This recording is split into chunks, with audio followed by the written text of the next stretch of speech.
Hi people, me again, Maureen Ray from Web, obviously. Yeah, a lot of people, well, not a lot of people, but more than a few people like what what the description says, in terms of what I'm going to do, and again, the header gives it away. I'm going to delve into Charles Manson's mind, the serial killer and notorious cult persona or personality Charles Manson. Before I begin, I'm not gonna lie, I don't know a lot about Charles Manson. I just know that he's some insane serial killer, and the Manson family murders or similar. He was also a cult leader. He's the one that orchestrated the Manson family murders, or something equivalent to that. Anything you want to find about who he is, if you don't know Charles Manson, wait until the end screen for a nice biography video about him. Or check the link in the description for his Wikipedia page.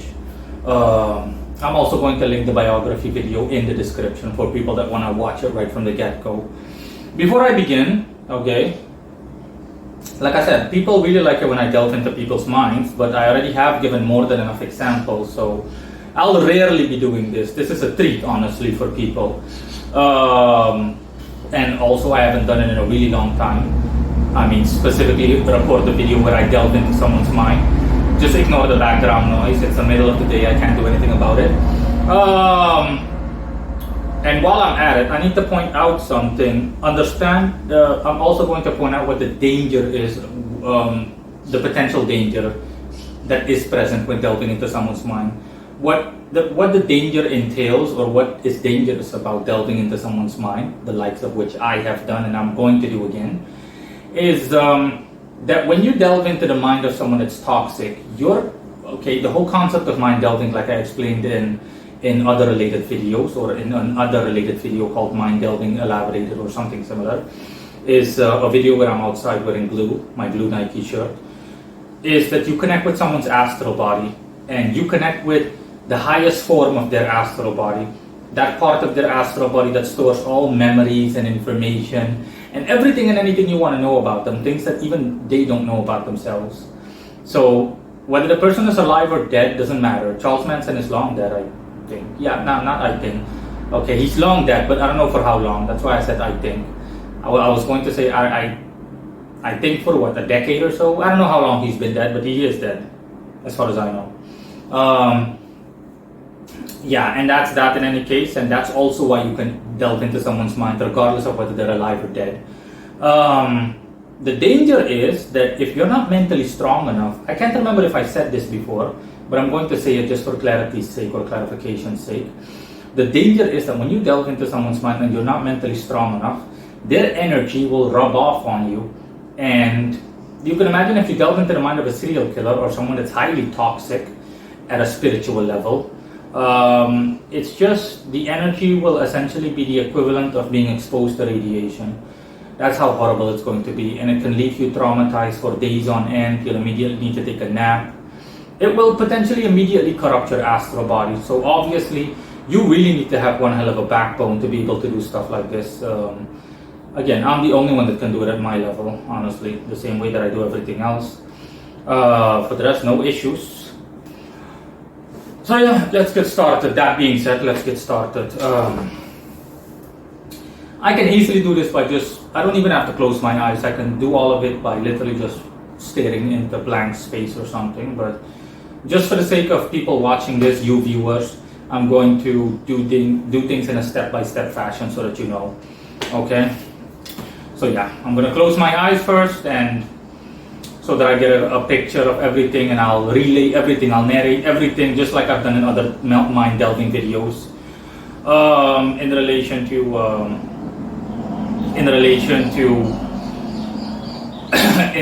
the information that I'll be relaying to people. I'll be narrating in real life, in a real life manner. Okay, I'll be counting down from 10 to 0, and when I do so, when I reach 0, I will delve into Charles Manson's mind, as in the Charles Manson, the infamous serial killer and cult persona, aka to me known as the crazy motherfucker that can break dance awesomely well and is incredibly hilarious. That Charles Manson. and I will see his innermost, deepest thoughts and desires within the lifetime that my intent is focused on, and also for the purposes for which I'm recording this video. Okay, so the intent is clear. 10, 9, 8, 7, 6, 5, 4, 3, 2, 1, 0.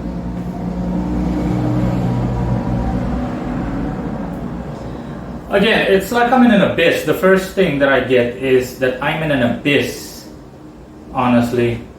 And I see several faces of Charles Manson, all of them deranged looks and whatnot. And you keep free falling down an abyss and there is nothing really. Also, it's also briefly like you're burrowing underground beneath a cornfield. Really brief. For the most part, it's nothing. For the most part, it's nothing but faces of Charles Manson making deranged thingies, making deranged faces, essentially, making weird faces. I also briefly saw some creature with a scythe standing in a cornfield. It looks like some kind of knight with a scythe, as in the scythe that the farmers use. The knight is like dressed in medieval armor. And now he's telling me, what are you doing here? Get the fuck out of here. And now I'm flying into space. And it's just Manson essentially flying around me. By flying in space, I mean I'm essentially in the air. I'm just hovering in the air, in the atmosphere of the air, so to speak. And Manson is just stinging around me. He's just pivoting around me, all the while making faces like this and stuff. And Manson's astral body is also next to me, and he's doing the same shit, wearing the same raggedy clothes that I saw him wear in an interview. I also need to point out that this whole thing, again, bias doesn't come into play. Pause. Bias does not come into play, people. So this has nothing to do with, for example, what I know about Manson, what little I know about him. I need to point that out for people that might make the idiotic argument to think that, oh no, it's just stuff that you already know about him, blah blah blah blah blah, that you're seeing. No. I know as little about Manson as possible. With all the others that I have delved into their minds, I also know as little as possible about them. No joke. So this, what I'm seeing, has nothing to do with what I know about Manson. My mind is blank when someone asks me about Manson. Other than the same way, all I know is the same things that I've told you guys in the beginning of this video, what I know about him, and the comical fucking breakdancing nonsense that he does when interviewed, and the weird faces he makes that clearly indicates that he's Looney Tunes, to say the least. Other than that, I know nothing about him. Just to clarify that, okay, just to point that out. Okay, unpause, continue. Now he's saying, Marino, I'm gonna kill you, and it turns into some kind of how should I put it? You know those fun houses that you have in thingies, right? At circuses or at fairs or circuses, where you go into a fun house and then you have a lot of mirrors and it's all showing you something. That's what I'm seeing essentially, but it's Manson obviously. And I'm just in air. Now I'm seeing Manson decapitate a girl, and he says, I killed this bitch in a stinky wooden house. I'll decapitate you too, he's telling me. And again, it's like he's regressing or progressing regarding age. He becomes younger and then he becomes slightly older again. He goes from looking a little bit well kept to raggedy. And now I'm seeing a little boy that initially the little boy was saying, I think it was Manson as a little boy, please don't kill me sir, I'll suck your dick. And then he's actually doing it. You know, he's performing oral sex on me. I need to point out that Manson's mind isn't really like toxic. It's not really, you know, toxic in the sense of not being able to stand being there, but then again, you know, it's me, so my strength is of such a nature, even if I say so myself, that it doesn't affect me, nothing does. From a neutral person's perspective, yeah, his mind is very toxic. You can taste the negative energy spiritually. It's very bitter. It's like chewing tobacco. It's very disgusting. Typical mental illness.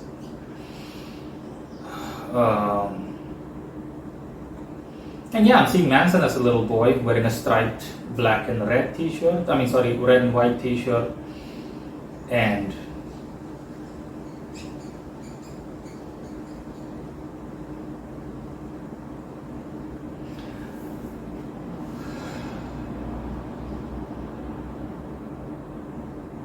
I'm seeing some weird creatures around Manson as a boy. And he says I'm Manson's plague demon. So yeah, this indicates that Charles Manson could have been possessed, honestly, starting at an early age by some weird creature, a demon most likely, or some fucked up spirit that simply looks like black oozing thing, some oozing creature with like the head of a goat, typical fucking, a typical horror movie demon. But again, it's just, generally speaking, just one huge blubbery black mass. And Manson just, he's just a kid, he just bows his head in shame.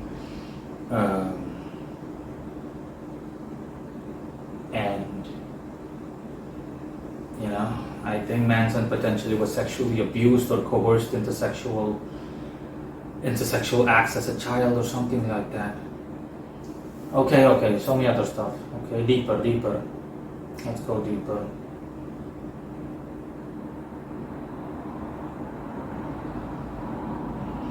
I can tell that this is a thought. This is not something that actually happened. I see Manson choking a black woman with an afro. She's naked, although while having sex with her, but he's choking her, like really violently choking her. But you could tell that this is like a fantasy he had.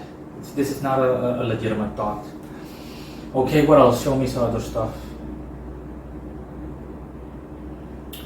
Now I'm just seeing I'm seeing the sky from the point of view as if you were to lie down in a meadow. Okay, and I'm essentially seeing it through his eyes. He's essentially like lying down in a meadow or a similar environment or on top of a car, and he's simply looking at the blue sky and he sees the clouds going past him, but it seems a bit accelerated, so it's possible that he was on some kind of drug or something like that.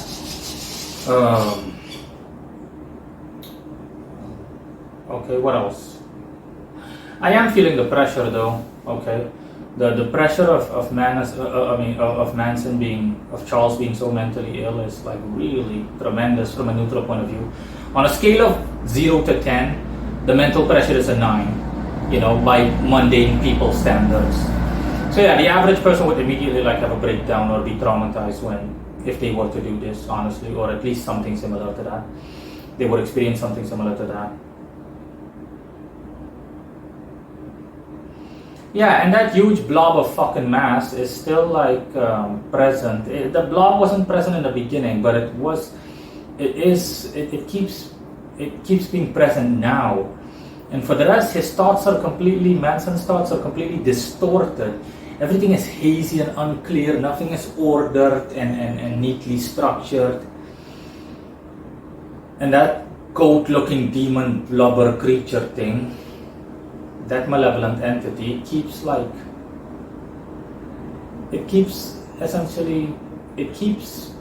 being present in his thoughts, essentially tormenting him. It's just a blubbery mass, and for example, what I'm seeing right now, it simply detached its head from the rest of its so-called body, and it's like playing catch up with its own head. It's just really fucking weird. But yeah, the immediate impression that I'm getting is that it's some kind of evil spirit that essentially simply enjoys tormenting others, and specifically by driving them insane, like it did with Charles Manson.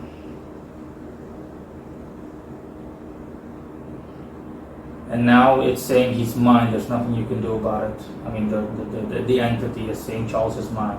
There's nothing you can do about it, dumbass.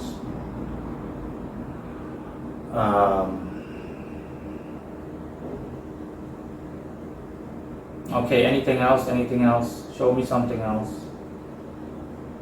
Now I'm like in a cage and I'm really descending into an eyeball, kind of like a sci-fi horror movie like thing.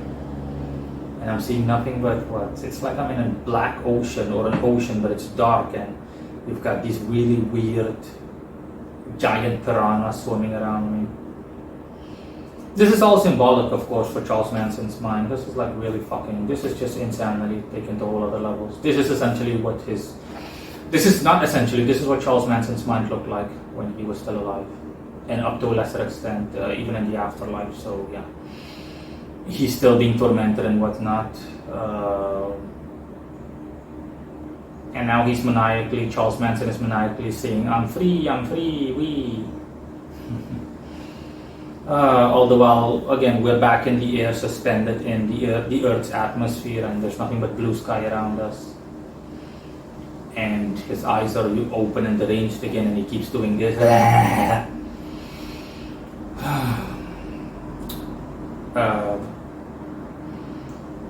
And that's it. Okay, listen, I've seen enough. Enough. I'll be counting down from 10 to 0, and when I reach, I'll be counting down from 0 to 10, and when I reach 10, I will be done with this mind delving session, and Charles Manson will fuck off, and everything else that is associated with him will completely be gone from my metaphorical landscape and my being as a whole. 0, 1, 2, 3, 4, 5, 6, 7, 8, 9, 10. Yeah.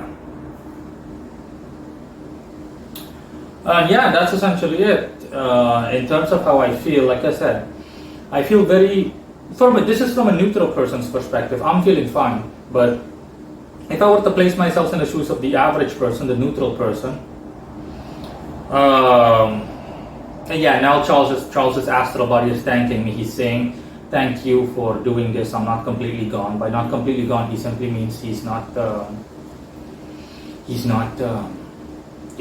completely insane. He has some semblance of metaphorical sanity at least. But yeah, that's why he was able to host interviews and whatnot. In any case, as I was saying,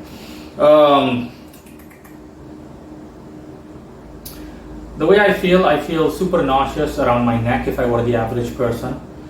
It's like I really drank something horrendously toxic, like insect repellent or something. Ugh.